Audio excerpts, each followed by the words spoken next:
What's a global issue that affects millions of people, and it's crucial to raise awareness about it, but most people don't want to talk about it? Well, you probably guessed it, suicide. Welcome back to our channel. We have another important but sensitive topic to discuss. So again, as a reminder, self-care first.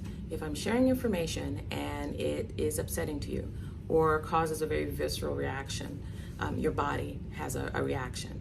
What I want you to do is step away, go and do a self-care activity, maybe do some mindfulness, some breathing. Box breathing is great.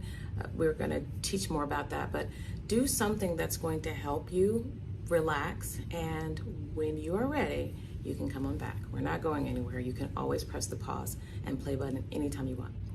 So we're going to talk first about the statistics, but then how to help yourself and how to use the resources available to help others. So let's get started.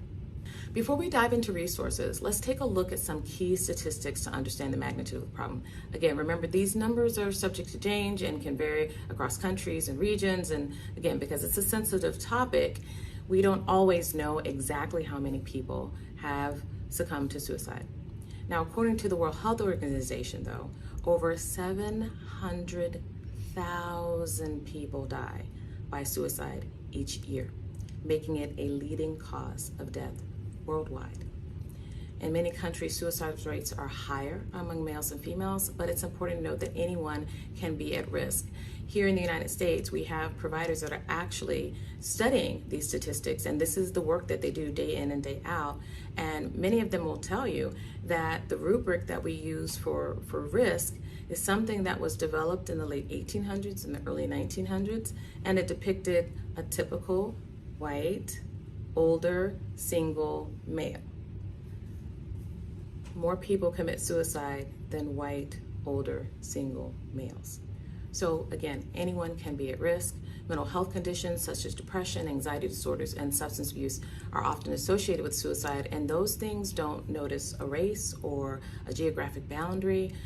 They don't respect those kinds of things. So we have to be on our guard to make sure that we're keeping our eyes and our ears open. Now, an additional risk factor for a person who might be considering self-harm, or it increases the likelihood that they might suicide, is history of self-harm, previous suicide attempts, social isolation, family history of suicide, and access to lethal means. And I'm going to start right there when we start talking about seeking help for yourself and seeking help for others. Let's talk about how you can help yourself. If you are struggling with suicidal thoughts, please remember that help is available, but you need to seek it. You need to let someone know that you're struggling. Unfortunately, oftentimes in office, I'll ask a patient about thoughts of self-harm, and they'll wait to the end to say, well, yeah, actually I have been having those thoughts. Let us know right away that you're struggling. And you don't just have to wait to talk to a mental health professional. Talk to a friend, a family member, a schoolmate, a coworker. Sharing your feelings can provide comfort and can help you gain perspective, because you get to hear another person listen to your story and share solutions that you might not have thought of before. Health centers, helplines, crisis centers, most countries have these resources available. Often they're called the National Suicide Prevention Line here in the United States, that's the name of it, but it can be called something else. It's called Samaritans in the United Kingdom.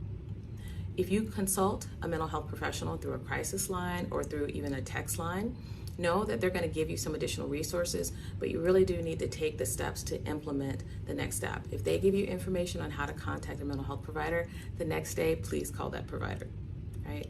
Now, when you do seek help, therapists, counselors, psychiatrists, we're all trained to help people experiencing mental health challenges, and we can provide appropriate treatment and tailor it to your needs. Here at Led Life, we use 3 different modalities, and with every patient, we go through those 3 different things because we want to make sure we're hitting each thing for people, but they're very different for every patient. I don't think there are 2 treatment plans that I have for a patient that are exactly the same as a treatment plan for another patient.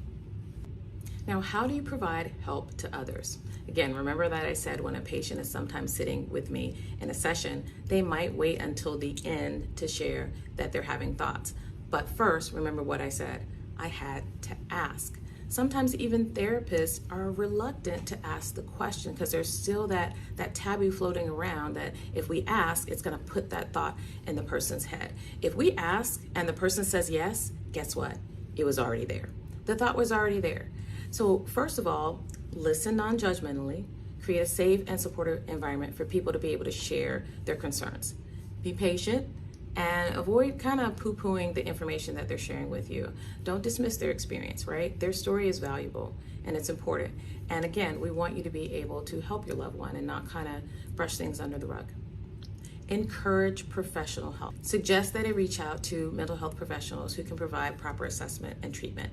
Patients come to me often for treatment, but just as often they're going to a family member or they're going to someone else. And then that's kind of where it ends. Unfortunately, I've had story after story of a patient that went to a friend or went to a loved one, told them how they were feeling, and that person said, "Girl, don't you tell them that. They're going to lock you up and throw away the key." And that's really sad. And that's very frustrating to hear that a person suffered unnecessarily because the person that they went to for help gave them bad information. So if you go to one person and they don't give you information that's helpful, please reach out to another person. And if you are the one that's providing the help, please don't be that please don't be that person. Don't be that guy, okay? Don't be that girl who, kind of poo-poos things or kind of brushes things off. Again, you want to stay connected to the person and you want to be able to let them know that you're there and let them know that you're not going anywhere. Last but certainly not least, and probably the most important thing that you can do if you are a friend, if your friend or loved one tells you that they're having thoughts that life isn't worth living and, I wish I could just go to sleep and never wake up. Number one, pay attention. But number two, ask them, do you have a plan? Do you know how you would do this? And if they tell you their plan, you need to do everything within your power to stall that plan, to abort that plan, to make that plan not happen.